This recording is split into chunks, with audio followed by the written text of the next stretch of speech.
আইনানুগ বিচারের মাধ্যমে শীঘ্রই উপযুক্ত শাস্তি দেওয়া হবে। একই কথা দেশের সকল মন্ত্রণালয়, সংস্থা, শিক্ষা প্রতিষ্ঠান, নানা কর্মক্ষেত্রের জন্য প্রযোজ্য। সর্বত্র অপরাধীর বিচার হবে।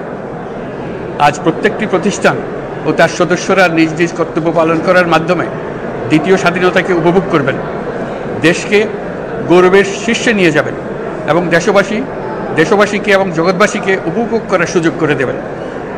আমি জাতির পক্ষ থেকে প্রত্যেকে নির্ভয়ে আনন্দ চিত্তে নিজ নিজ কর্মস্থলে নিজ নিজ সামর্থ্য নিয়ে এগিয়ে আসতে অনুরোধ করছি। দেশের সকল মানুষকে আজ স্বাধীন, নির্ভয়, নিরুদ্বেগ থাকার জন্য নিশ্চয়তা দেওয়ার জন্য আমাদের ছাত্র শহীদরা প্রাণ দিয়েছেন। এই অভ্যুত্থানের মাধ্যমে সৃষ্ট সরকার দেশের প্রত্যেকের সরকার। এখানে থাকবে সকলের আকাঙ্ক্ষা পূরণের অধিকার।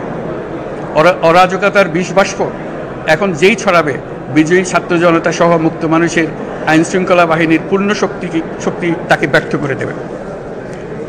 নিষ্ঠুর স্বৈরাচারী সরকার দূর হয়ে গেছে।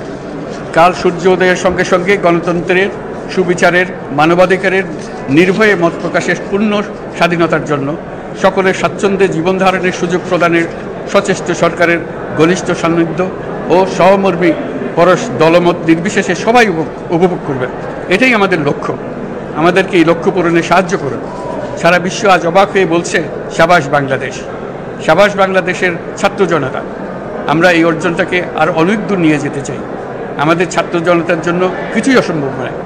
আমাদের তরুণরা অসম্ভবকে সম্ভব করতে পারে, তারা সেজন্য প্রতিজ্ঞাবদ্ধ।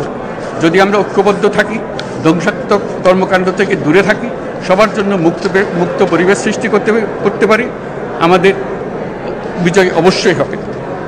আল্লাহ, মহান আল্লাহ আমাদের সহায় হন।